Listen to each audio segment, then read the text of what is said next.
Hi hello నమస్తే. నేను మీ తూర్పుగోదావరి జిల్లా అన్వేషకుడు. ఈ రోజైతే కాకినాడ జిల్లా తునిలో వైఎస్ఆర్సీపీ కాకినాడ జిల్లా అధ్యక్షులు దాడిశెట్టి రాజా గారి నివాసంలో అయితే వైఎస్ఆర్సీపీ పార్టీ నాయకులు కార్యకర్తలతో అయితే భోగి వేడుకల్లో పాల్గొన్నారు. అనంతరం మీడియాతో మాట్లాడుతున్నారు. చూద్దాం. Thank you.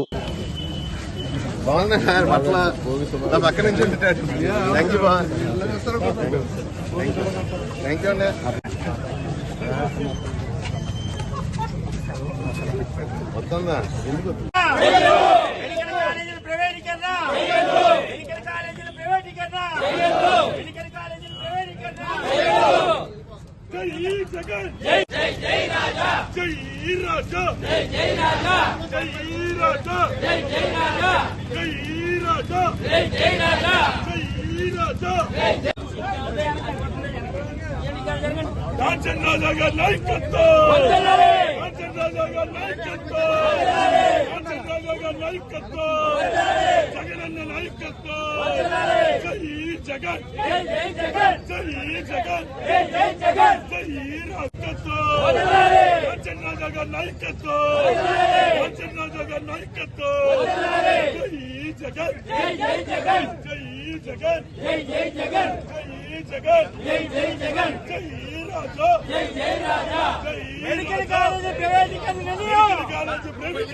మెడికల్ కాలేజ్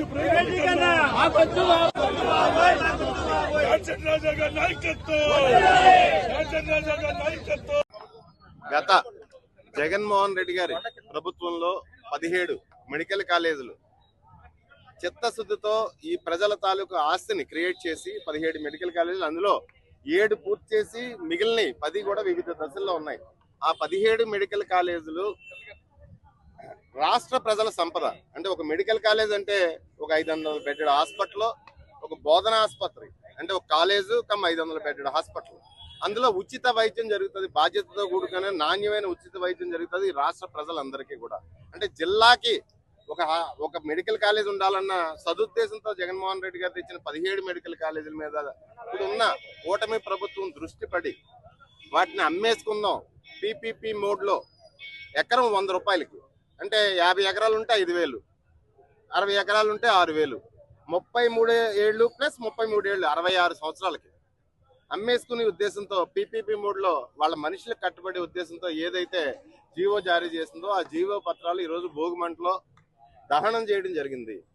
భగవంతుడు సూర్య భగవానుడు కూటమి ప్రభుత్వ పెద్దలకి మంచి బుద్ధిని ప్రసాదించి ప్రజల ఆస్తిని కాపాడుకునే విధంగా, ప్రజల ఆస్తిని కాపాడుకునే బుద్ధి కలగాలని.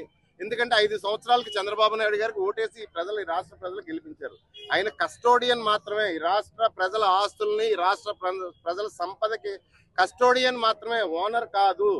ఆయన ఏదో ఓనర్ లాగా 99 పైసలకి విద్యాశాఖ మంత్రి గారు మాట్లాడుతూ, లోకేష్ గారు మాట్లాడుతూ 99 పైసలకి ఇచ్చేస్తాను, నా ఇష్టం, ఫార్చ్యూన్ 500 కంపెనీస్కి ఇచ్చేస్తాను, నా ఇష్టం, లేదంటే మొత్తం ఇచ్చేస్తాను 99 పైసలకి అనడం అన్నది కరెక్ట్ కాదు. మీరు ఇచ్చేది ఫార్చ్యూన్ 500 కంపెనీలు కాదు, గత 5-6 నెలల్లోని ల్యాండ్ చేసిన ఊరు పేరు లేని కంపెనీలకి. వర్ష అంటున్నారు, సత్వ అంటున్నారు, కపిల్ అంటున్నారు. కపిల్ అన్న సత్వ అన్నా సరే ఈ రియల్ ఎస్టేట్ కంపెనీలు, కన్స్ట్రక్షన్ కంపెనీలు.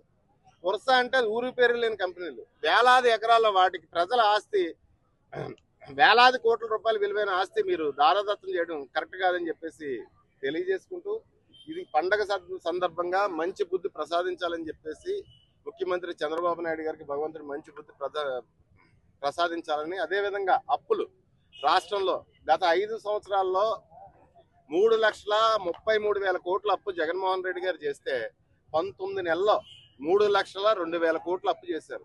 మీరు ఏమైనా వచ్చారు అధికారంలోకి, సంపద సృష్టిస్తాను అని చెప్పేసి మీరు అధికారంలోకి రావడం జరిగింది. కానీ మీరు సంపద సృష్టిస్తలేదు. మీ కూటమి ప్రభుత్వం, కేంద్ర ప్రభుత్వం సహకారంతో విచ్చలవిడిగా అప్పులు తెస్తున్నారు. దయచేసి దాన్ని పునరాలోచించుకోండి. మీరు అప్పులుగా తేవాల్సిన గ్రాంట్లు తెచ్చి రాష్ట్రాన్ని అభివృద్ధి చేయాలి తప్పించి మీ బలంతో నిలబడ్డది కేంద్ర ప్రభుత్వం. మీరు బలంగా ప్రశ్నించి గ్రాంట్లు తిండి, అంతేగాని రాష్ట్ర ప్రజల నెత్తి మీద అప్పు కాదని చెప్పేసి తెలియజేసుకుంటారు.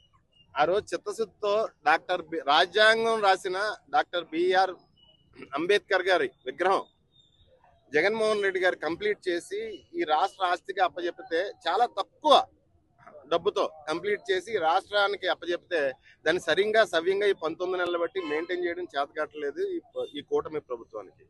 ఎన్టీ రామారావు గారు అంటే మాకు గౌరవమే, కాదని నేను అన్ను. దురదృష్టవశాత్తు 2 సార్లు వెన్నుపోటు పొడిపించుకున్నారు అయినా మాకు ఆయన అంటే గౌరవమే. ఒకటైతే చెప్పదలుచుకున్నాను, ఆయన ఒక పార్టీకి సంబంధించిన మనిషి. ఆ పార్టీ ఓన్ చేసుకోవాలి. ఆ పార్టీ ఖర్చు పెట్టుకుని ఆ పార్టీ 600 కాదు 1600 అడుగుల విగ్రహం చేయండి, కానీ 1750 కోట్ల ప్రజాధనం వెచ్చించి ఆ విగ్రహం కన్స్ట్రక్ట్ చేయడం కరెక్ట్ కాదు. ఎందుకంటే మీ పార్టీ దగ్గర వేలాది కోట్లు ఆస్తులు ఉన్నాయి, డబ్బు ఉంది. దయచేసి మీ ప్రాపర్టీ కింద మీ పార్టీ డబ్బు ఖర్చు పెట్టి మీ పార్టీ నాయకుడు విగ్రహం ఎంత కట్టించుకున్నా ఇబ్బంది లేదు. అంతేగాని ప్రజాధనాన్ని 1750 కోట్లు మీరు వెచ్చించి దానికి 4-5 మెడికల్ కాలేజీలు కూడా అయిపోతాయి డబ్బుతో. థ్యాంక్ యూ అండి.